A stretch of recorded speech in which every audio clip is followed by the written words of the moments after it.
à tous, c'est avec joie que je vous retrouve aujourd'hui en la fête de Saint Marc. Nous méditons l'évangile de Jésus-Christ selon Saint Marc au chapitre 16. En ce temps-là, Jésus ressuscité se manifesta aux 11 apôtres et leur dit : Allez dans le monde entier, proclamez l'évangile à toute la création. Celui qui croira et sera baptisé sera sauvé. Celui qui refusera de croire sera condamné. Voici les signes qui accompagneront ceux qui deviendront croyants. À mon nom, ils expulseront les démons, ils parleront en langue nouvelle. Ils prendront des serpents dans leurs mains, et s'ils boivent un poison mortel, il ne leur fera pas de mal. Ils imposeront les mains aux malades, et les malades s'en trouveront bien. Le Seigneur Jésus, après leur avoir parlé, fut enlevé au ciel et s'assit à la droite de Dieu. Quant à eux, ils s'en allaient proclamer par tout l'Évangile. Le Seigneur travaillait avec eux et confirmait la parole par des signes qui l'accompagnaient.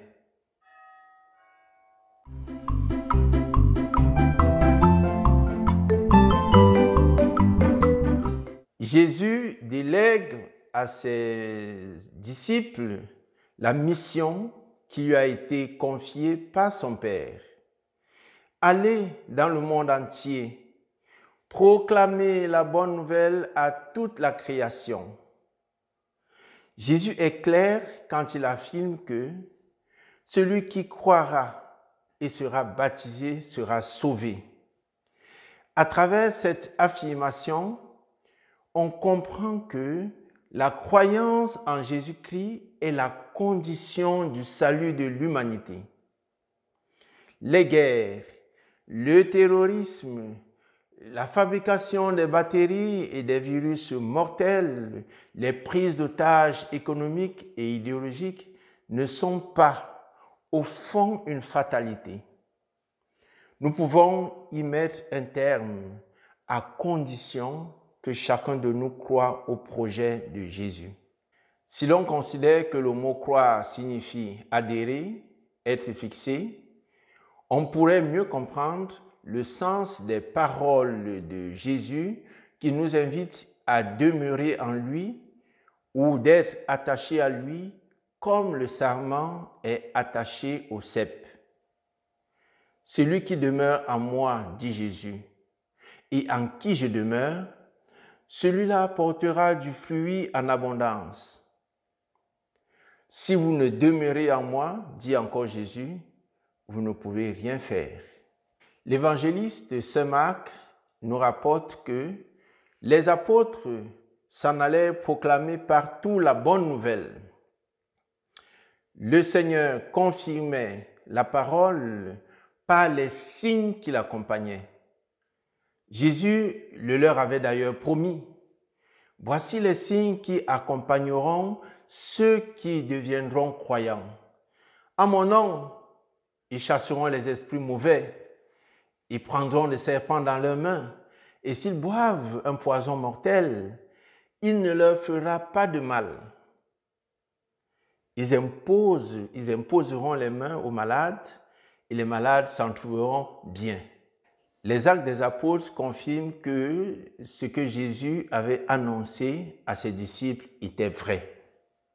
Luc, que la tradition biblique et exégétique définit comme étant l'auteur des actes des apôtres, nous raconte que Paul, arrivant à Malte, échappe à la morsure d'un serpent.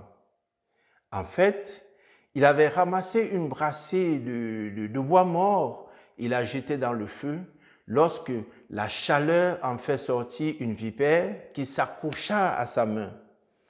Paul a secoué la bête dans le feu sans ressentir le moindre mal. Vous pouvez retrouver cette belle anecdote dans le chapitre 28 du livre des Actes des Apôtres. les faits extraordinaires qu'annonçait le Christ se réalisent. C'est le signe que la création nouvelle est déjà inaugurée. J'entends résonner dans mon esprit la célèbre prophétie que nous écoutons en général pendant le saint temps de l'Avent. Le loup habitera avec l'agneau. Sur le trou de la vipère, l'enfant étendra la main. Il ne se fera plus rien de mauvais ni de corrompu. Marc avait déjà fait allusion à ce vieux rêve d'harmonie universelle dans le récit des tentations de Jésus, en notant que Jésus cohabitait avec les bêtes sauvages. Nous pouvons retrouver cet extrait dans Marc chapitre 4, verset 13. Mes frères et sœurs, vers qui le ressuscité m'envoie-t-il dans le lieu où je vis, où je travaille, où j'ai un engagement associatif, politique, syndical et que sais-je? À toi de répondre à cette question et de trouver ta vocation. Bonne journée et à demain pour la messe de 10h30.